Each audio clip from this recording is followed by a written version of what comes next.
Assalamualaikum warahmatullahi wabarakatuh.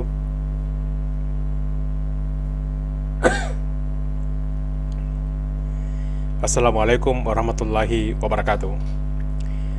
Para dosen Indonesia yang saya banggakan, kali ini kami akan memaparkan 6 video yang secara berkesinambungan akan membahas tentang kurikulum berbasis outcome atau outcome based curriculum. Pada bagian pertama ini, kami akan menjawab atau memaparkan mengapa dosen perguruan tinggi di Indonesia wajib menyusun rencana pembelajaran semester. Sebelumnya itu saya ingin menjelaskan bahwa seperti yang saya katakan sebelumnya, bahwa video ini akan menyajikan 6 video yang saling bersambung. Yang pertama adalah mengapa dosen Indonesia wajib menyusun rencana pembelajaran semester. Yang kedua, teori penyusunan deskripsi capaian pembelajaran. Apakah itu capaian pembelajaran lulusan, atau capaian pembelajaran pada mata kuliah, atau subcapaian pembelajaran pada mata kuliah. Yang ketiga, teori penyusunan indikator, teknik, dan kriteria penilaian. Terkadang, sebagian dosen kesulitan menentukan indikator penilaian, bagaimana teknik dan instrumen penilaian, serta bagaimana kriteria penilaian itu sendiri. Bahkan, ada dosen yang kadang kurang hati-hati atau kesulitan membedakan antara asesmen dan evaluasi. Yang keempat, teori menyusun bentuk dan metode pembelajaran. Yang kelima, penerapan metode pembelajaran berbasis proyek dan studi kasus.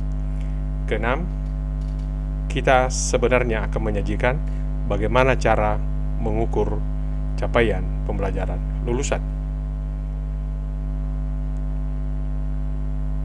Para dosen yang saya banggakan, mengapa kita berkumpul di ruang online ini? Tentu ini bukan secara kebetulan.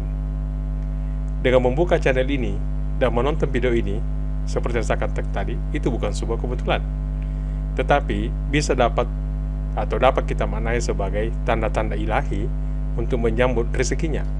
Tuhan mengatur rezeki, bukan usaha manusia. Ini adalah tanda-tanda sehingga Anda bergerak untuk menonton video ini.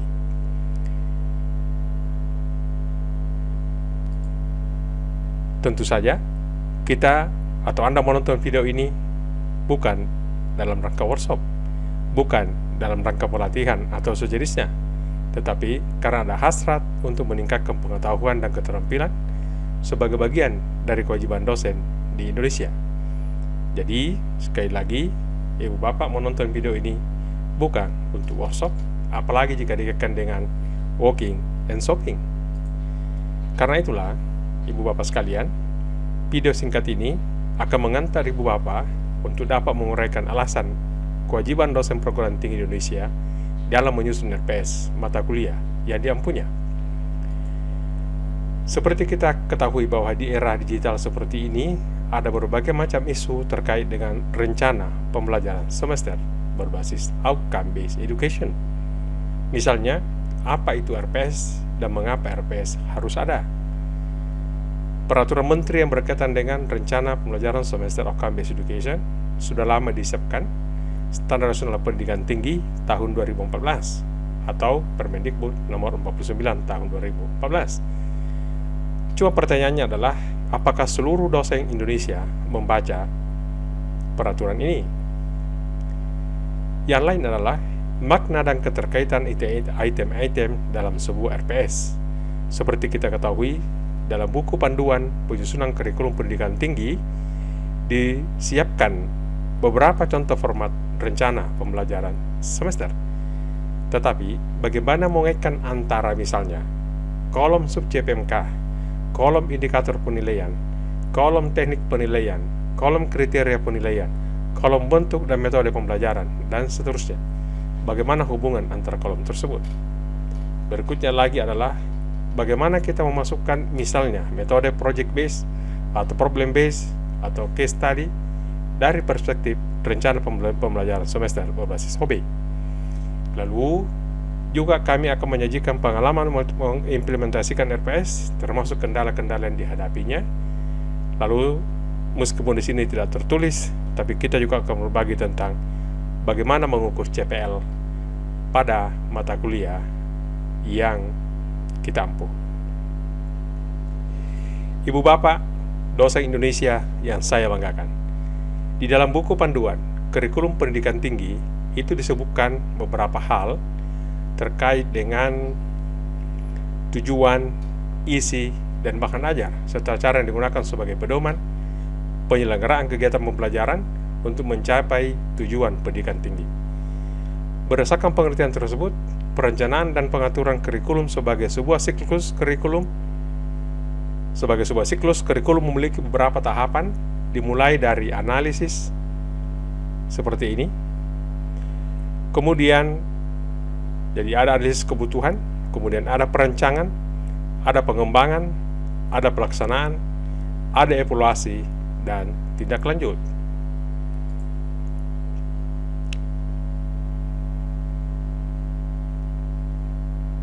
Kalau kita perhatikan dari siklus yang ada di atas ini yang sering dilakukan oleh program studi di mana kita berhome base. Dan ini biasanya mengacu ke Ornstein dan Hankins tahun 2014. Siklus kurikulum tersebut berjalan dalam rangka menghasilkan lulusan sesuai dengan capaian pelajaran lulusan program studi yang telah ditetapkan. Ini yang akan menjadi bagian dari kenapa kita wajib atau harus menyusun RPS. Seperti kita ketahui bersama bahwa kurikulum itu bisa kita dapatkan informasinya pada Permendikbud nomor 3 tahun 2020 di pasal 1.6.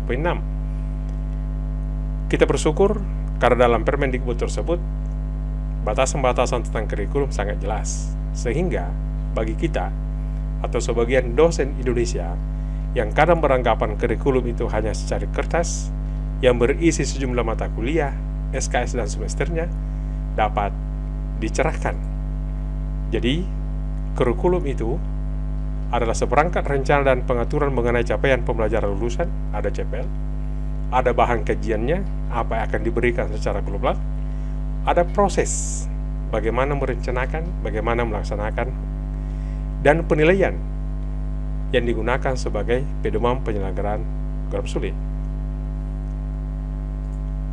Karena itulah, kembali ke pertanyaan semula, mengapa tim dosen mata kuliah harus menyusun RPS atau rencana pembelajaran semester? Karena salah satu jawaban yang bisa kita berikan adalah ada banyak dosen yang kadang tidak menyadari apa perbedaan antara bentuk pembelajaran dan metode pembelajaran.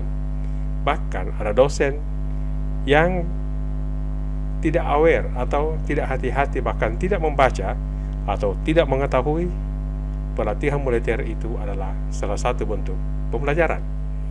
Seperti terlihat di layar ini, bagian E, G, I sampai C itulah menjadi dasar pelaksanaan Merdeka Belajar, Kampus Merdeka.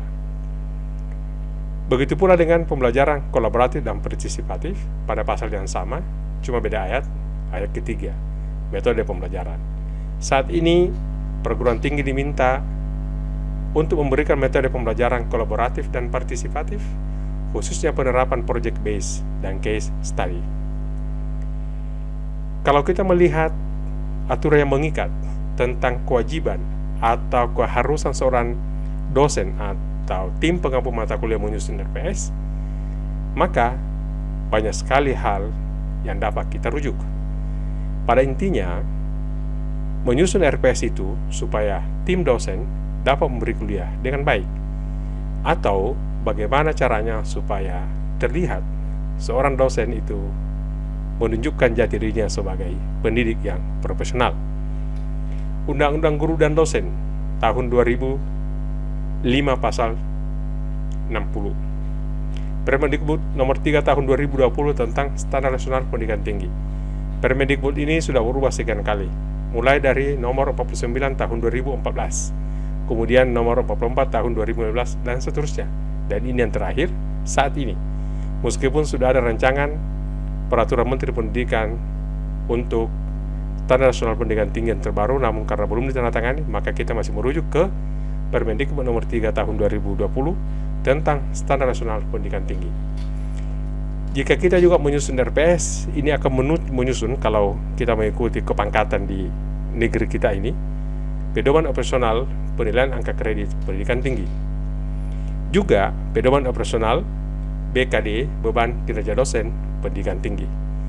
Kita juga dengan menyusun RPS dapat mendukung akreditasi prodi kita, sehingga kita betul-betul bertanggung jawab dengan kemajuan prodi kita pada saat dilakukan uji eksternal atau penilaian mutu dari eksternal, misalnya dari BAN dan akreditasi nasional atau lembaga akreditasi mandiri di negara kita. Tentu saja karena kebetulan kami di UNAS, maka RPS itu akan mencapai indikator kinerja UNHAS sama dengan pendidikan tinggi yang lain. Ini salah satu hal yang paling penting, bahwasanya bagi dosen yang menerima tunjangan sertifikasi pendidik profesional, maka menyusun RPS adalah sesuatu yang wajib, sesuatu yang harus. Mengapa? Karena ini adalah amanat undang-undang. Seperti kita ketahui bahwa Undang-Undang Guruan Dosen itu memberikan tunjangan setiap bulan kepada pendidik profesional, baik guru ataupun dosen. Karena kita di pendidikan tinggi, maka saya akan mengatakan sertifikasi dosen. Ada 5 keterampilan yang harus dimiliki seorang dosen sehingga dia diberi tunjangan profesional atau sertifikasi dosen. Yang pertama, kemampuan merencanakan. Dan itu terdiri dari RPS, perangkat pembelajaran, dan bahan ajar. Artinya, kalau ada seorang dosen yang menerima tunjangan sertifikasi dosen tiap bulan tapi tidak punya RPS, maka dia sedang melanggar tahap pertama, perencanaan. Dan itu berarti kalau ini ditarik ke ranah agama, ini akan sangat-sangat sarkastis dalam arti kurang halal sertifikasi dosen yang diterimanya. Yang kedua, berdasarkan rencana pembelajaran itu, maka dosen atau tim dosen melaksanakan pengajaran, pembimbingan, dan lain-lain. Dan dengan rencana atau dengan RPS ini pula, maka seorang dosen menyediakan atau dapat dipantau, dapat dikendalikan dalam rangka mencari jaminan mutu bahwa tim dosen itu melaksanakan pembelajaran sesuai dengan rencana pembelajaran semester yang disusunnya. Karena itu perlu lembar monitoring. Maka sudah bukan pada tempatnya lagi kalau dosen mengatakan saya bisa mengajar tanpa RPS. Boleh jadi dilaksanakan, tetapi bagaimana cara melakukan monitoring bahwa apa yang diajarkan itu sesuai dengan capaian pembelajaran yang diamanahkan pada mata kuliahnya. Yang keempat, keterampilan menilai. Benarkah bahwasan dosen menilai sesuai dengan rencana pembelajaran yang disusunnya? Jangan-jangan penilaian itu bersifat sangat subjektif dan tidak transparan. Karena itulah diperlukan rencana pembelajaran semester. Dan dengan rencana pembelajaran semester itu pula lah dosen atau tim pengampu mata kuliah dapat melakukan evaluasi pada mata kuliahnya, dan itulah yang sering dijadikan sebagai bahan melaksanakan penelitian tindakan kelas. Jika kelima proses ini berjalan dengan baik, maka kita akan menghasilkan sarjana seperti yang dicantumkan di dalam Standar Nasional Pendidikan Tinggi kita. Pada saat ini kita bisa melihat bahwasanya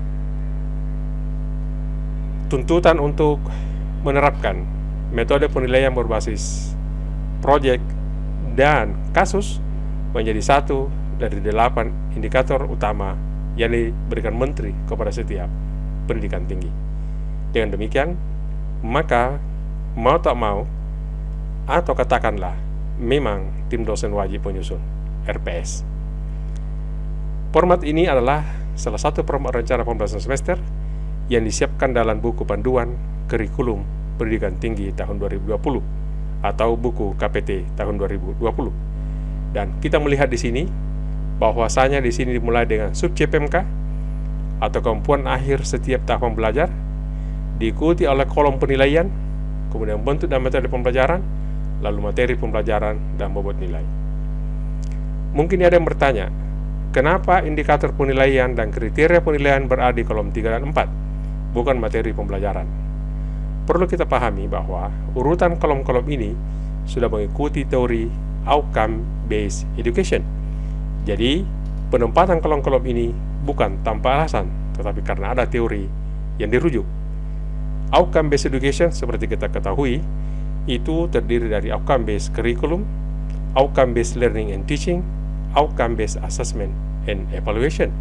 Ini adalah bagian dari outcome-based education. Nah, bagaimana tadi urutan kolom-kolom itu?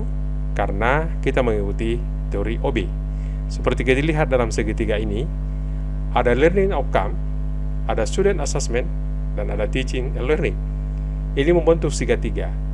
Tetapi kalau kita perhatikan di bagian ini, design cycle atau perencanaan, maka kita mengikuti arah garis panah yang hitam, di mana kita dulu memikirkan learning outcome, pengetahuan atau keterampilan apa yang akan dicapai oleh peserta didik, lalu bagaimana cara menilainya, kemudian bagaimana cara mengejarkannya.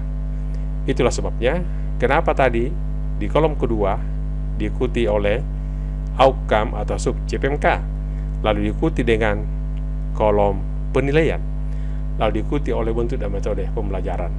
Jadi inilah teori yang dianut dalam membuat format rencana pembelajaran semester tersebut. Anda bisa membaca lebih detail tentang bagaimana melaksanakan learning outcome.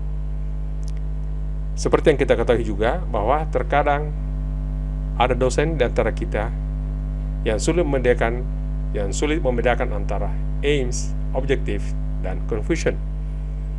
Atau ini adalah contohnya, ini diambil dari AUN-QA, tetapi diterjemahkan ke dalam bahasa Indonesia. Kalau kita bicara tentang aim atau goal, ini salah satu contoh deskripsinya. Memperkenalkan kepada mahasiswa bentuk-bentuk tulisan satirik abad ke-18. Kalau kita bertanya, siapa memperkenalkan? Dosen. Itu tujuan.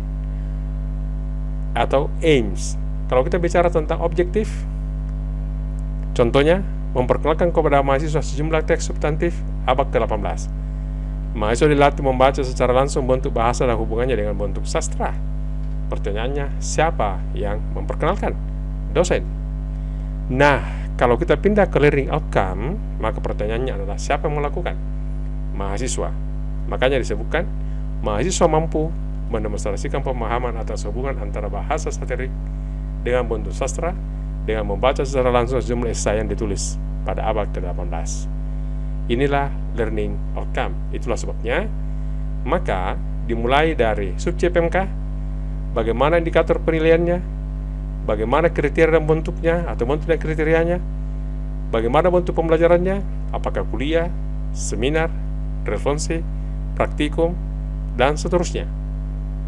Lalu, bagaimana caranya, apakah ini luring atau daring, apa saja materinya, dan berapa bobotnya. Inilah format RPS yang akan atau menjadi salah satu pilihan dari format RPS yang disediakan di dalam buku Kurikulum Pendidikan Tinggi tahun 2020. Tantangannya dalam menyusun RPS adalah, benarkah SKS mata kuliah kita itu bahwa SKS-nya 2 atau 3 atau 4? Berapa teori? Sudah standarkah deskripsi CPRVS kita? Jangan-jangan kita membuat RPS tetapi deskripsinya bukan untuk sarjana, tetapi untuk anak SMA.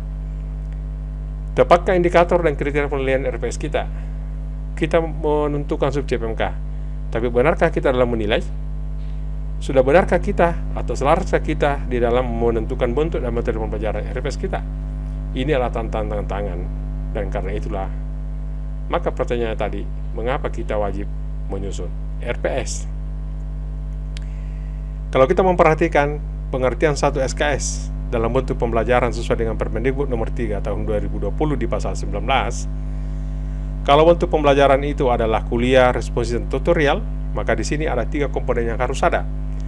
Kegiatan proses belajar yang kita sering sebut dengan tatap muka, kegiatan penugasan terstruktur yang kita sering sebut dengan penugasan terstruktur atau PT, kegiatan mandiri yang kita sebut dengan belajar mandiri atau kegiatan mandiri.